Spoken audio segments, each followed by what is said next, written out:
So what's up, YouTube? So I got a treat for you guys today. A couple weeks ago, if you watched my other videos, I went to Amaro Prefecture here in Nagasaki and grabbed a few custom knives. The blacksmith that I went to has been making, the family has been making blades for 4 generations. So it's over 100 years of experience passed down, and I was honored to have been able to grab a few pieces from them. So it's gonna be an unboxing because I haven't used them yet. I got to pick out the handles, the blades, the type of metal that's used, and it was also engraved with their maker's mark and also my last name in the back of the blade, just because I know I will keep it in my family for as long as possible. So the blade that I got, there's different types of blades that Japanese chefs use, and the one I got is called a Santoko. I hope I'm not butchering that.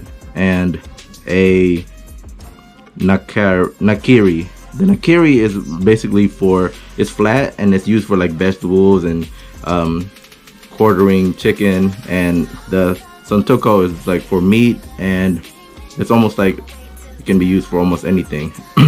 And I also have another blade that I've been using that I got from like Amazon or something, just as a comparison for how a blade that you get from Walmart or Amazon looks next to like custom made blades here in Japan, because they're made in the same they're made to look like the blades that they make over here. So all right, so this blade has a bamboo handle.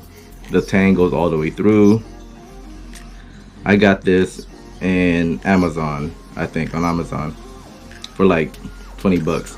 Had it for like 5 years. It's a good knife. It's a good knife. Nothing's wrong with it, you know. And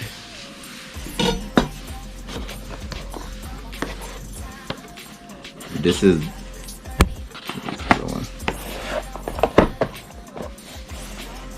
custom one I got. You can see that.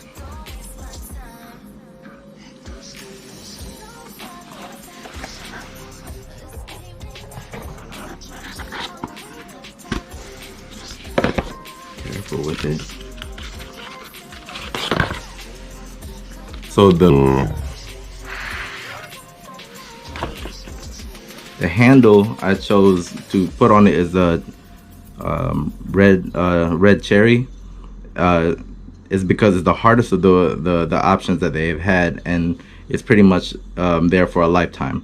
The white wood that was with it is not waterproof or water resistant, and that will be constantly changed every every couple years or so. This one, he said, you should be good unless it takes a force trauma and it breaks. But a quick comparison, and if you see, it has a clay tempered Hammond on it.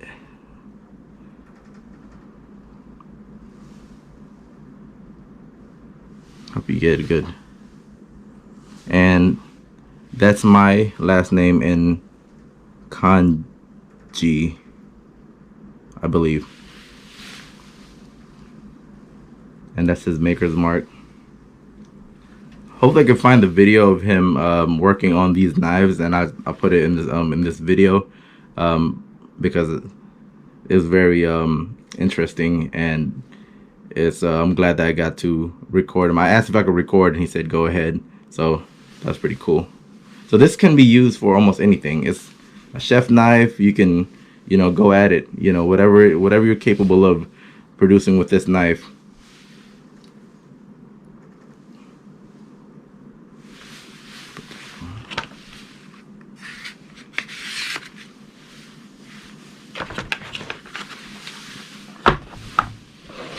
The second knife I got is the Nakiri,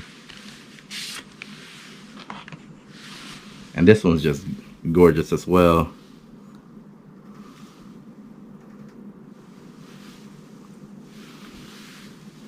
Same handle, red cherry.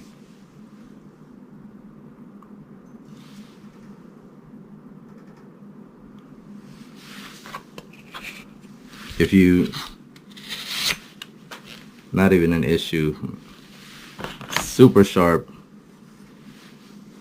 Same thing, his maker's mark, the family maker's mark, and my last name etched on there.